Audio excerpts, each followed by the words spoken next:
네, 박종현의 돌파 매매로 이어갑니다. 주식명가 MTNW 박종현 어드바이저 나오셨습니다. 안녕하세요. 네, 안녕하세요. 네, 지수가 좀 부담을 이기지 못했던 네. 월요일입니다.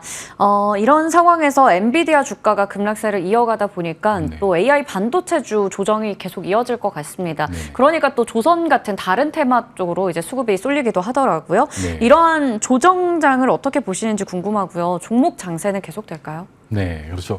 종목 장세는 아마 금리 인하 전까지 지속될 걸로 판단을 하고 있습니다. 과거 패턴도 금리 인하 전에 이런 동일한 패턴이 나왔고, 국내 시장을 보시게 되면 2800 코스피 돌파 이후에 기술적인 어느 정도 조정 구간에 진입했습니다. 그런 구간에 미 시장도 금일 AI 반도체가 좀 약세 흐름이 나왔는데, 지금 전체적인 시장 주도주인 반도체가 좀 조정이 나오면서 다른 그동안 소외받았던 섹터들이 순환매하는 시장이라고 좀 판단을 하고 있고요.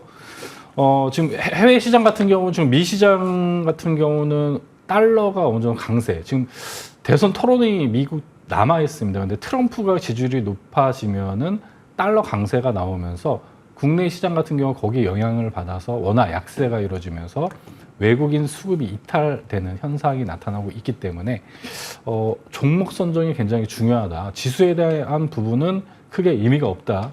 이건 오후 돌파 매매에서도 말씀을 드렸습니다. 그래서 일단 대선 토론이 1차적으로 진행이 되는데 미 대선이 11월 달에 있습니다. 그 전에 지속적으로 이런 이슈는 지속될 걸로 보여집니다. 그래서 박스권 내에서 우상향하면서 이런 변동성 구간은 지속되는 구간이 나올 거라고 판단을 하고 있고요.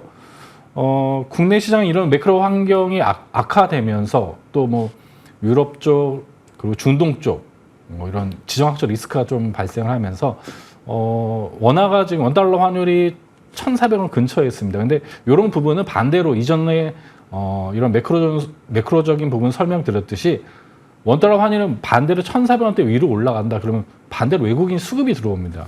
반대로 지수는 박스권 하단이 잡힐 가능성이 높다. 이렇게 판단이 되고 단기적으로는 그래도 변동성에 좀 주의하시면서 저는 투자 전략은 그냥 2분기 실적주 그동안 많이 올랐던 K뷰티, K푸드나 이런 관련 종목군들이 어느 정도 낙폭 과매도 구간이 오게 되면은 오히려 반대로 그런 구간은 매수로 대응을 하셔야 되고 또 폭염 수혜주로 좀 여러 종목을 좀 추천을 드렸는데 그런 종목군들 테마 종목군들을 좀 트레이딩 하시면서 좀 대응하는 전략이 가장 바람직하다 이렇게 말씀을 드리고요. 차트로 기술적인 부분을 간단하게 좀 설명을 드리겠습니다. 코스피입니다. 코스피는 제가 추세선을 그어놨습니다. 누가 보더라도 우상향하고 있는 상태에서 박스권 상단에서 어느 정도 차익 매물이 나오는 구간. 그러면 21선 부근, 21선 이하는 또 낙폭, 과대 낙폭 구간이 또 나오는 구간이기 때문에 어떻게 보면 박스권 상단, 하단 이런 좁은 박스권 내에서 개별 종목군들이 좀 그래도 급등하는 종목이 나오기 때문에 그리고 개인 투자자분들 종목만 잘 선정하시면은 나쁘지 않은 좀 수익이 가능하다 판단을 하고 있고요. 코스닥이 지금 금투세 영향으로 좀 코스피보다 더 약세 현상이 나오고 있습니다. 다만 동일하게 코스닥도 조정 시에는 다시 반등 구간, 반등 나올 때는 제약바이오나 2차 전지 이런 종목군들이 다시 대형주들이 어느 정도 기준을 잡으면서 반등이 좀 전개가 될 거다 이렇게 판단을 하고 있습니다. 네, 여전히 지금은 지수보다는 종목을 좀 잘 골라볼 필요가 있을 것 같고요. 2분기 실적 시즌을 앞둔 상황에서 실적주와 최근에 또 테마주까지 좀 이렇게 트레이딩 영역에서 보는 게 좋을 것 같다 얘기 주셨습니다. 자, 그러면 이번에는 종목에 대한 AS 통해서 이야기 나눠볼 텐데요. 다양한 좀 종목군들을 말씀해 주신 것 같아요. 6월 11일 돌파 매매 시간에 재룡산업 말씀해 주셨는데 어제도 최고가를 기록했습니다. 최고가 찍고 이제 아무래도 시장이 부침을 겪다 보니까 내려왔었는데 이럴 때 차익 실현을 해야 되는지도 궁금하고요. 6월 11일 같은 날에 마니커 FNG 복날 관련주 말씀해 주셨는데 이것도 고점 찍고 나서 많이 내려왔거든요. 네네. 아까 K푸드 과매도 구간에서 또 볼만하다 말씀해 주셨는데 네네. 이것도 볼만한지 궁금하네요. 일단 실적주로 지금 어제장의 조선 해운 쪽. 네. 이게 특징이 시장이 조정이 나오면 조선 해운 쪽이 좀 반등이 나오는 패턴이 좀 지속적으로 전개가 되고 있습니다. 사이클상 일단 우상향 한다고 조선 쪽은 HD 현대중공업을 좀 대표적으로 추천을 드렸고 관련된 종목군들 좀 반등이 나오고 있고 해운 쪽은 뭐 중동 쪽 리스크 뭐 이런 부분 그리고 흥하해운이죠. 흥하해운하고 지금 STX 그린 로직스죠. 네. 네.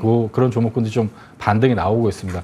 그래서 그렇게 좀 보실 수가 있고 전력 인프라나 K뷰티 그리고 오늘 그래서 추천드릴 종목이 좀 K푸드 관련해서 어느 정도 기술적인 바닥 구간에 지지 구간에 나온 종목을 좀 선정을 드렸고 마니커 FNG를 한번 AS를 좀 드리도록 하겠습니다. 마니커 FNG AS를 가지고 나온 이유는 동사 같은 경우 추천 후에 좀 급등을 했습니다. 40% 급등을 했는데 보시게 되면 또 21선 부근에서 이전에 한번 요거를 공략을 못 하신 분들은 21선 부근에서 다시 한번 재공략하시라고 좀 들고 왔고요. 보시게 되면 앞서 설명드렸듯이 실적 종목하고 테마 종목을 트레이딩을 하셔야 됩니다. 오후 돌파함에 추천드렸던 이런 파스코도 좀 급등을 했고요. 마니커 FNG는 다시 한번 매수권에 왔다. 그러면 4,000원 초반에서 이하는 좀 분할로 매수해 주시고 어차피 여름 수혜주이기 때문에 여름에 한 번 더 리바운딩이 된다 이렇게 보시면 될 것 같습니다. 네, 이렇게 실적주, 테마주 두 종목에 대해서 좀 AS 먼저 받아봤는데요. 여전히 기회를 우리가 찾을 수 있는 마니커 FNG까지 말씀해 주셨습니다. 그리고 바로 지난 시간이었죠. 코츠 테크놀로지 방산주인데 이 종목도 단기간에 이렇게 7% 정도 상승률 기록하고 있거든요. 목표 주가까지 대응 좀 어떻게 하면 좋을까요?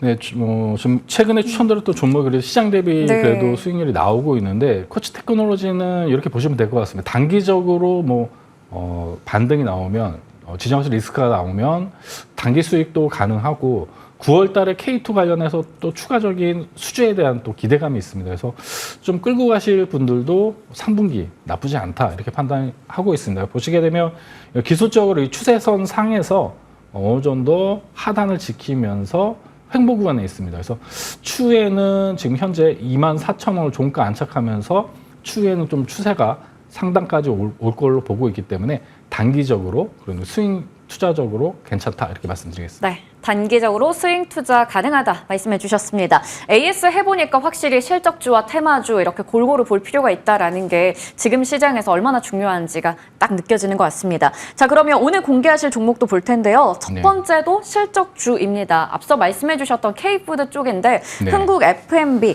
이건 딱 이제 음료나 스타벅스가 떠오르는 종목이거든요. 네, 맞습니다. 그 공개 방송에서는 좀 대장주로 좀 추천을 드렸고 흥국 F&B 같은 경우는 스타벅스 쪽에 일단 원료를 좀 납품하는 기업입니다. 아시겠지만 최근에 K푸드 관련해서 강세 현상이 나왔다가 지금 차익 매물이 좀 나오는 구간입니다. 그래서 변동성이 왔을 때 이런 구간을 좀 잡는 게 좋을 것 같다는 생각이 들어서 가지고 나갔고요. 동사는 청량음료, 영양식품, 과즙 음료 이런 부분에 제조 판매하는 사업을 주로 하고 있고 커피랑 비커피 제품을 일단 비열 처리하는 이런 부분에 좀 특화된 기업이라고 보시면 될 것 같습니다. 제가 주목하는 부분은 스타벅스의 시즌 음료를 이렇게 납품을 하는데 4월, 5월, 6월 또 여름에는 또 이렇게 음료에 대한 또 수요가 또 증가하는 구간이기 때문에 추가적으로 좀 2분기, 3분기에 좀 실적이 추가적으로 개선될 수 있다라는 관점에서 보시면 될 것 같습니다.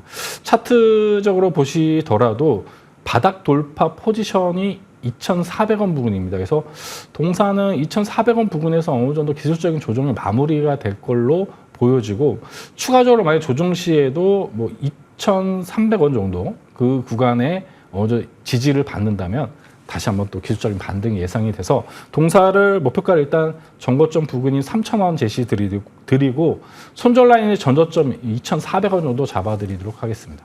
네, 흥국 F&B도 정말 크게 이제 올랐다가 지금 눌려 있는 구간이거든요. 매수가는 현재가 이하부터 가능하고 목표 주가는 3,000원, 손절가는 2,400원 잡아주셨습니다.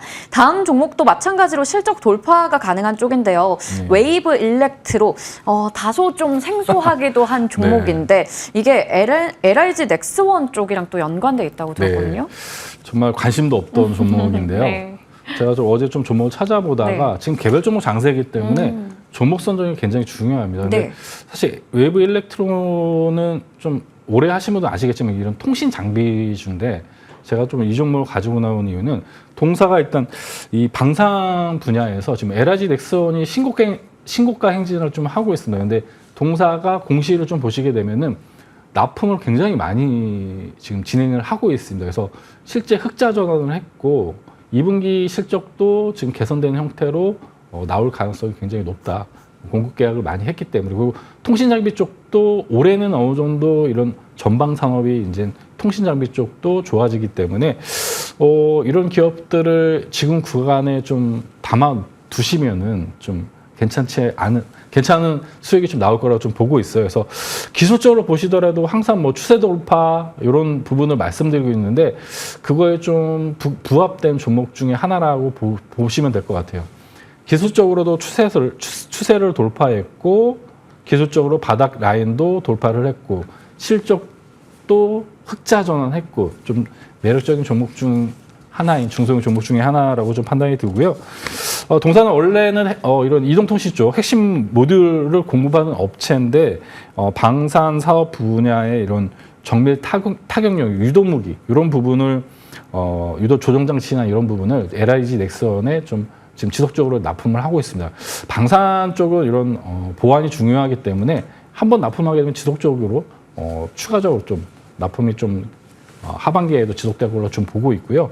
또 주목할 부분은 앞서 이제 지정학적 리스크에 대해서 좀 시황을 설명드렸듯이 이런 부분이 이런 조정 구간에 방산주가 한번 반등할 수 있는 구간이지 않나 이렇게 또 판단이 됩니다. 그래서 단기적으로 보시게 되면 주봉상으로도 추세를 현재 돌파를 해서 전고점 한 8,000원 정도에서 어느 정도 스윙 투자 목표가라고 보고 있고 실적이 추가적으로 개선된다면 동사는 좀 스윙 구간으로 한 라운드 피겨가격이 10,000원까지 좀 중장기적으로 볼 수 있지 않나 그래서 종목을 좀 들고 왔습니다. 그래서 목표가 10,000원 이렇게 제시해 드리고요. 손절 라인은 전저점 5,500원 이렇게 제시해 드리도록 하겠습니다. 네, 위원님께서 발굴하신 종목이네요. 네. LIG 넥스원의 주가는 최근에 너무 많이 올라서 그렇습니다. 좀 부담되기도 한데 관련해서 공급 계약 체결에 대한 이슈에는 웨이브 일렉트로 말씀해 주셨습니다. 매수가는 현재가 이하, 목표 주가 10,000원, 손절가는 5,500원 체크해 봤습니다. 지금까지 주식명가 MTNW 박종현 어드바이저와 함께했습니다. 고맙습니다. 감사합니다.